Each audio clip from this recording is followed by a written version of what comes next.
Every morning, I get a text from my dad. He usually tells me he loves me and that he hopes I have a great day. But he also sends me updates about the air quality in Chiang Mai, the city where I was born and raised in. I went to elementary and high school there. Back then, we thought about air pollution only during the cooler months, when some of us would suffer from respiratory issues.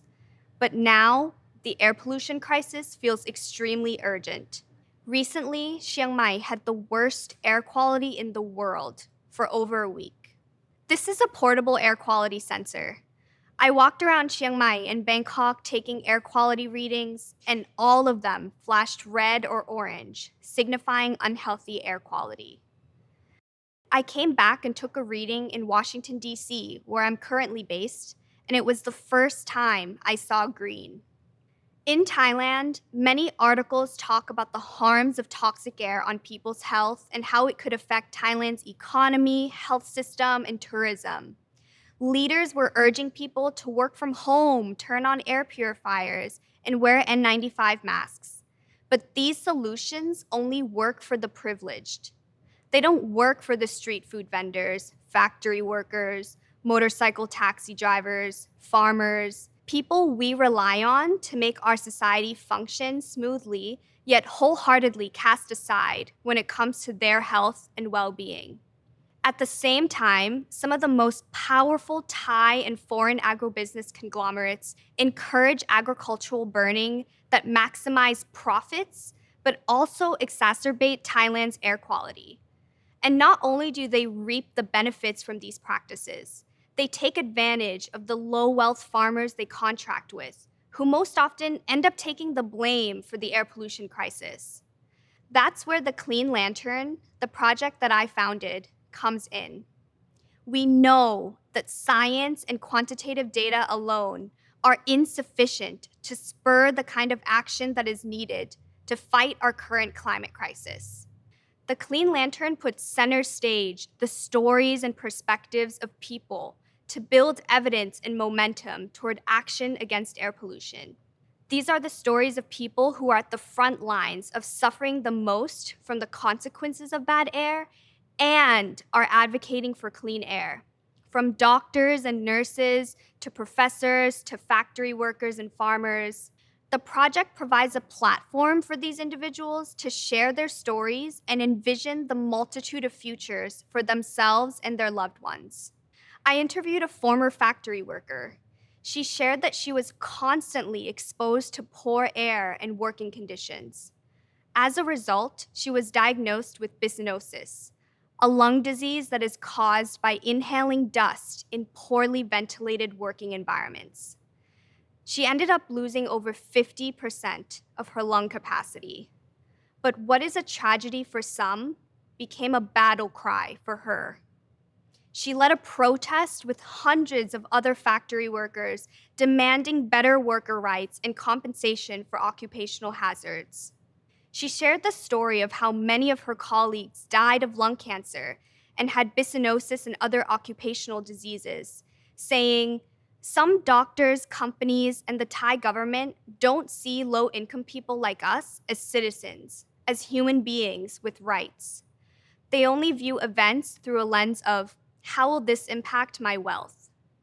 This is what drives her to advocate for clean air as a human right.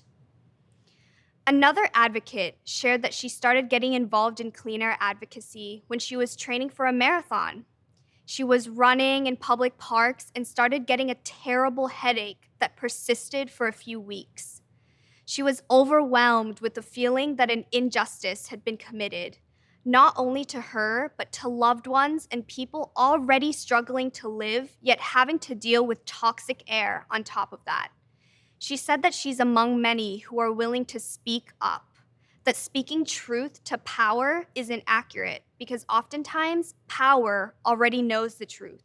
So instead, speaking truth to the public and to push for a greater good. With all of this in mind, we know that air pollution is a social issue. So why not center the social, center people's stories? Everywhere I look, funders and organizations are pushing for more quantitative data. But when will we realize that more of this type of data isn't going to get us out of this? We need to couple existing models and spreadsheets with human stories.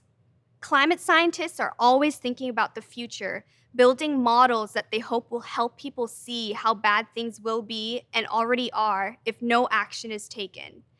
But my vision is that we don't just have scientists creating scenarios, which could be disconnected from those who are most affected.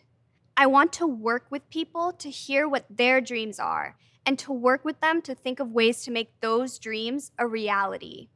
Acclaimed writer and activist Adrienne Marie Brown wrote that dreams are the foundation for what we attempt to turn into reality. This idea inspired my methodology. I don't just ask my advocates what life is like now. A crucial part of my interviews is asking people to share their dreams with me, to envision the future they want to see. One person said they wish to see a future where you don't have a newborn who breathes in toxic air the second she is born. Another shared that they don't want to be filled with fear during the cooler months when air typically gets toxic.